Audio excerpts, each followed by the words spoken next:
lesson, I kind of told you guys we weren't going to talk about your war anymore, and I was a little bit wrong. We're still going to talk a little tiny bit about your war letters to me in a small way, okay? I want to show you how you can use sticky notes to help you in your letters. And maybe you've heard this before.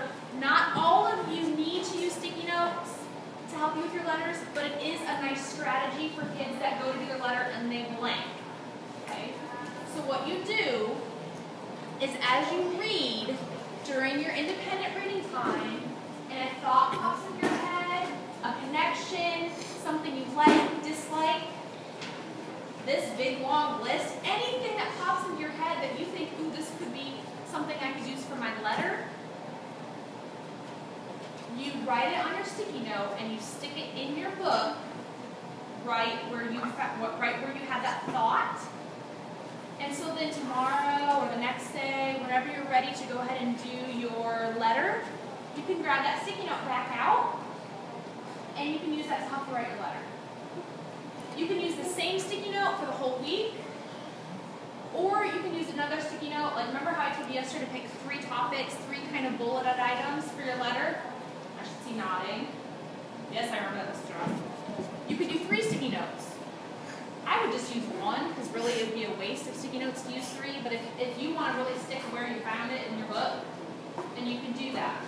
Okay, so as Jake's reading, Catching Fire, he's reading all about PETA and District, I don't remember which one this is at, District 12, because you're in a different district, I shouldn't tell anybody, people that haven't read it yet.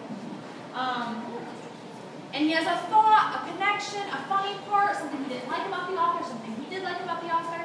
He can stop, grab a sticky, write his thought, stick it in there, and keep going. Because he doesn't want to write his letter now, he wants to find out what happens next. Okay?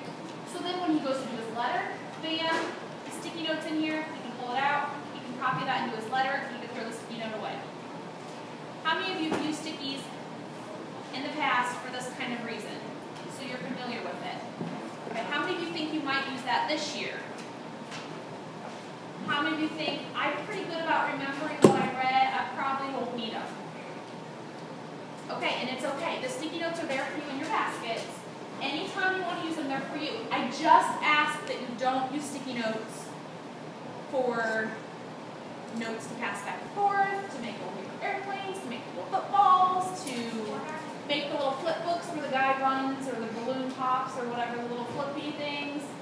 I just ask you to use them for educational reasons. That's really my only thing I ask of you. And I have more sticky notes in the closet if you run out in your group.